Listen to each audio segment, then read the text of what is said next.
Assalamualaikum warahmatullahi wabarakatuh. Baiklah, insya-Allah untuk video kali ini kita akan sambung untuk buat tugasan dalam buku aktiviti pendidikan Islam tahun 2 pada muka surat 61. Bermula pada muka surat 61 iaitu dalam bidang akidah unit 2 yang bertajuk Tuhanku Al-Ahad dan As-Samad.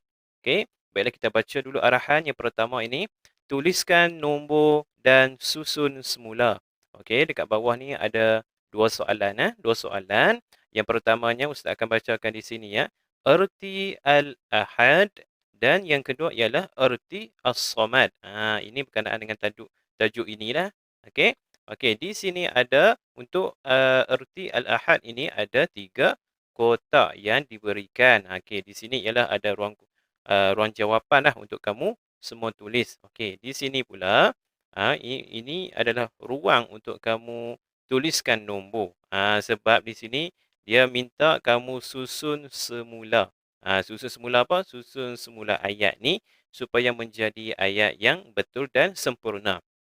Okey, baiklah kita lihat pada yang pertama ini ialah erti al-ahad. Okey, di sini dia ada bagi satu contoh iaitu ini. Allah adalah Esa. Allah adalah Esa. Apa dia? Ni nombor 1. Dia nomborkan, dia tuliskan nombor 1 dekat sini. Jadi, dia tulis di sini, Allah adalah Esa. Baik. Nombor 2 pula, yang mana satu? Yang kotak ini ke ataupun yang kotak ini?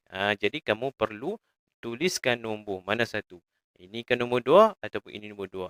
Setelah itu, kamu tulis pula untuk nombor 3. Yang mana satu? Yang ini ke nombor 3, ini ke nombor 3. Okey. Sama juga yang di bawah ini, iaitu erti as-samad. Sama juga kamu perlu nomborkan susun semula.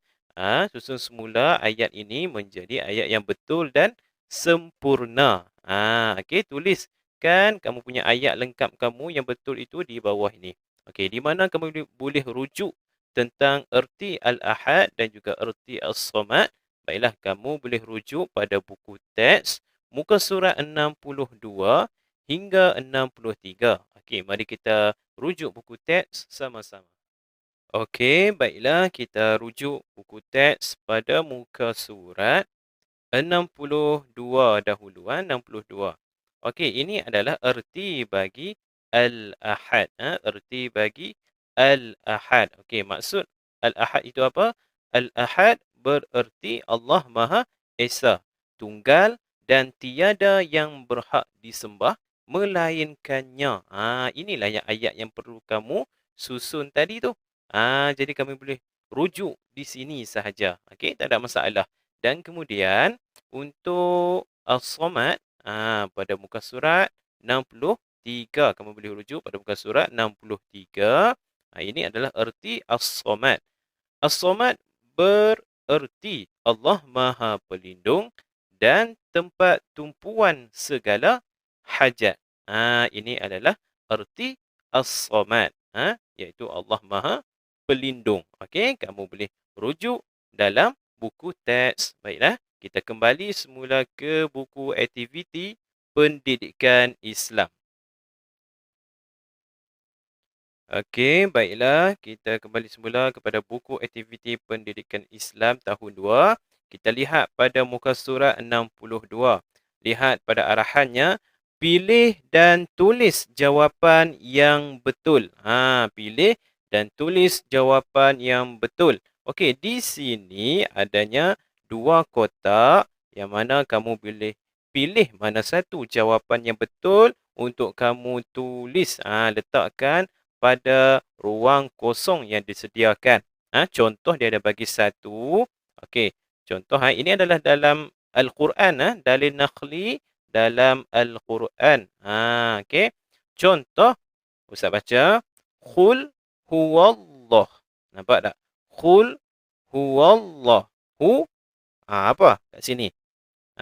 Hu wahid ke ahad? Kamu pilih dua ni. Antara dua ni Ini pun sama juga. Allahu Allahus Samad ke Allahul Hamid. Ini yang di bawah ini pula ialah maksud bagi surah inilah. bagi dalil yang di atas ini. Maksudnya, katakanlah iaitu wahai Muhammad, ialah Allah yang Maha Esa atau Maha Kuasa. Kamu pilih antara dua ni. Sama juga yang di bawah ini, Allah adalah tempat apa? Bersyukur ke ataupun bergantung. Okey.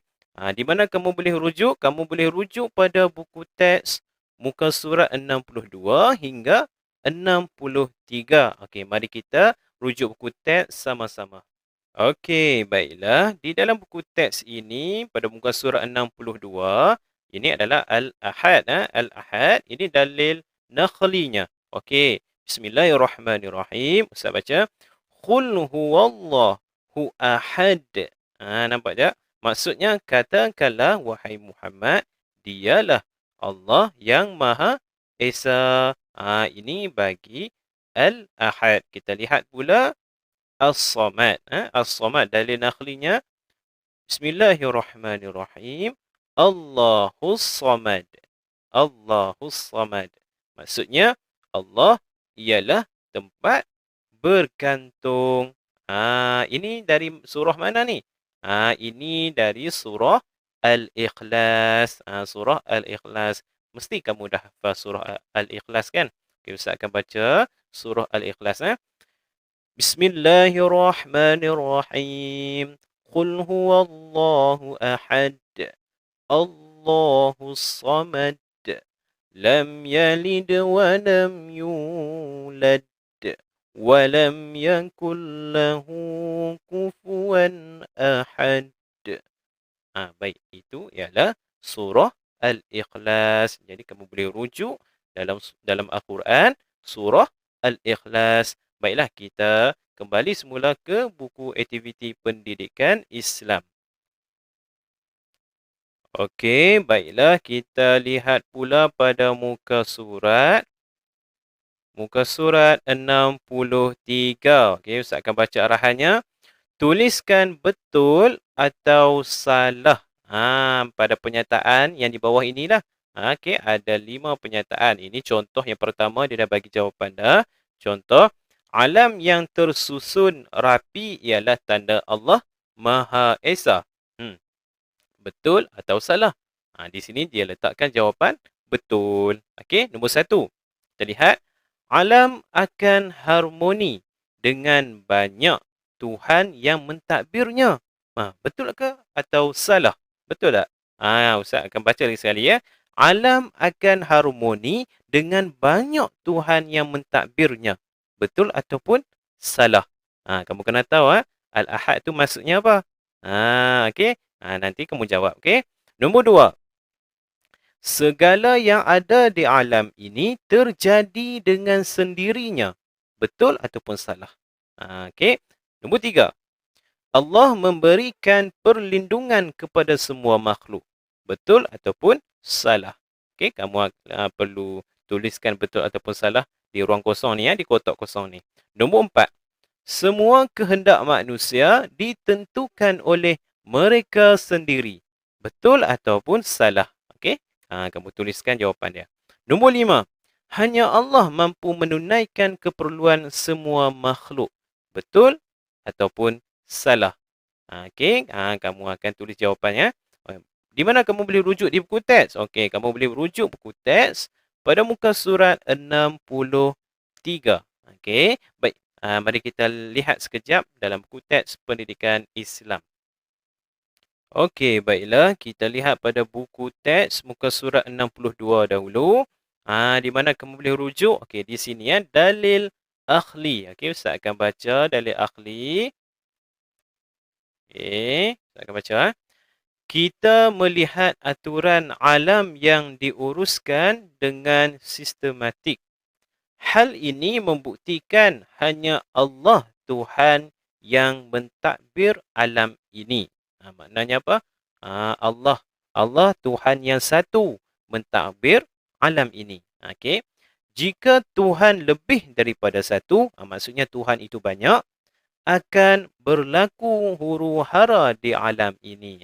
Nampak? Ustaz dah dapat dah jawapan dia yang tadi tu. Okey, baik, kita lihat pula pada muka surat 63 berkenaan dengan As-Samad, iaitu Allah Maha Pelindung.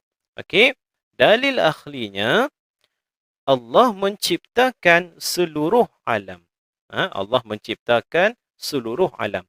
Allah memberikan perlindungan kepada semua makhluknya. Semua makhluk ciptaan Allah, Allah berikan perlindungan. Maka sudah pasti seluruh alam ini memerlukan Allah sebagai tempat bergantung. Ini adalah antara rujukan yang kamu boleh rujuk untuk kamu menjawab soalan yang tadi tu. Okey, baik, kita kembali ke buku aktiviti pendidikan Islam. Okey, baiklah, kita lihat pada muka surah 64. Arahannya ialah suaikan, maksudnya gariskan. Okey, ini adalah tajuknya. Bukti saya beriman terhadap Al-Ahad dan As-Samad. Bukti kamu beriman terhadap Al-Ahad dan As-Samad. Okey, apa maksudnya? Al-Ahad ini Allah Maha Esa dan As-Samad ini Allah Maha Pelindung. Okey, contohnya di sini dia dah bagi melakukan solat hajat. Nampak dia gariskan? Budak ni dia tengah solat. Okey, Ustaz akan bacakan yang ini dan yang ini. Okey, Ustaz akan bacakan. Sentiasa bermuhasabah diri, berusaha dengan bersungguh-sungguh, rajin berdoa. Okey, gambar ni pula nampak dia. Ini budak ni tengah berdoa. Kemudian gambar ini, ni kawan dia tu tengah bermuhasabah diri. Nampak bermuhasabah diri. Baik, yang terakhir ini ialah seorang budak ni tengah mengulang kaji pelajaran. Dia berusaha bersungguh-sungguh untuk menjadi murid yang cemerlang. Okey. Mesti kamu dah dapat jawapan dia kan? Jadi, kamu perlu gariskan. Okey. Baiklah. Seterusnya, kita lihat pada muka surat. Kita lihat pada muka surat 65. Muka surat 65. Okey. Arahannya, lengkapkan dialog di bawah dengan jawapan yang sesuai. Jawapan yang sesuai. Okey, baiklah. Di sini ada beberapa jawapan. Yang pertamanya, Ustaz akan baca. Pertolongan, beribadah, berdoa, bermuhasabah, dan yang terakhir ialah hajat. Hajat. Okey. Ini seorang ustaz ni, dia tanya kepada anak muridnya. Yusuf, kamu sudah belajar tentang nama Allah, Al-Ahad dan As-Samad di dalam kelas. Apakah bukti keimanan terhadap kedua-dua nama Allah itu? Boleh kamu sebutkan? Dia minta Yusuf ini sebutkan bukti keimanan terhadap kedua-dua nama Allah itu, iaitu Al-Ahad dan juga As-Samad. Kemudian Yusuf pun jawab, ya, boleh Ustaz. Antara tanda beriman kepada nama Allah Al-Ahad dan As-Samad termasuklah saya akan sentiasa, ni contoh dia bagi sentiasa beribadah kepada Allah, melakukan solat, apa jawapan dia? Sentiasa, apa jawapannya selepas solat?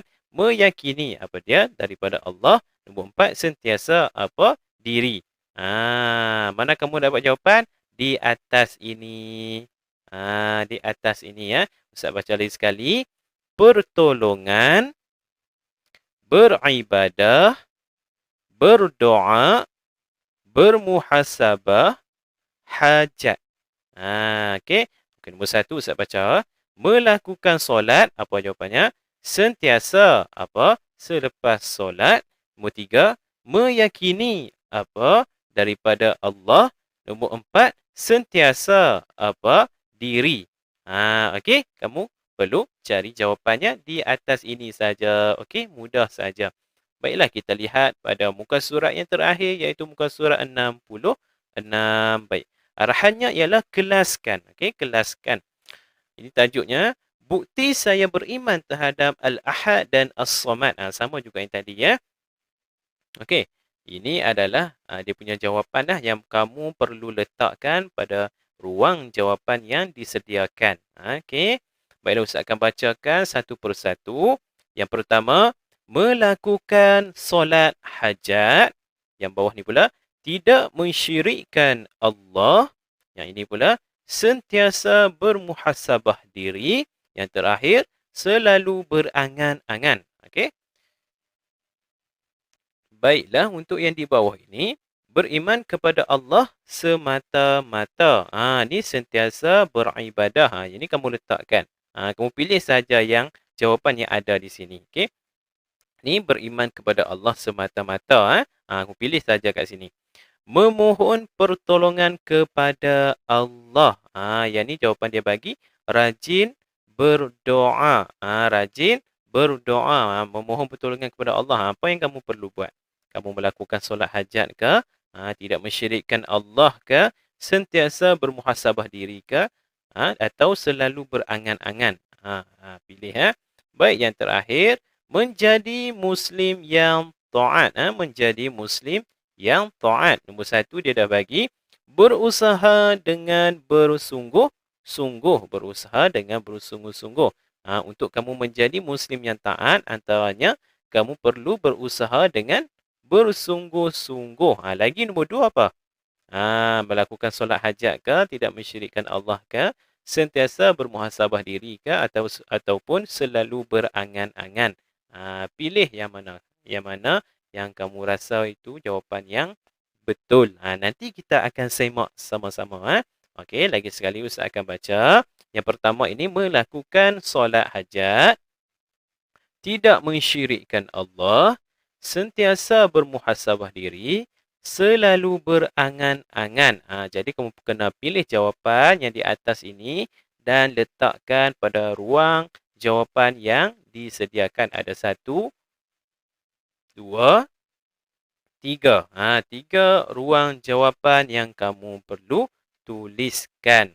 Okey. Tengok dia punya tajuk atas ni juga. Beriman kepada Allah semata-mata. Antara caranya ialah sentiasa beribadah. Lagi kamu kena pilih apa lagi? Pilih dekat sini.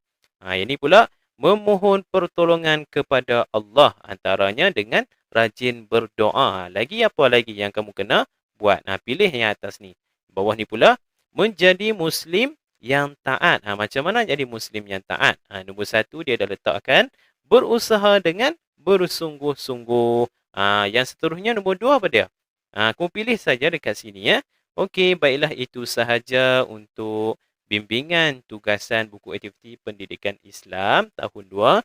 Moga-moga kamu dapat melaksanakan tugasan ini dengan baik. Baiklah, wallahu a'lam. Assalamualaikum warahmatullahi wabarakatuh.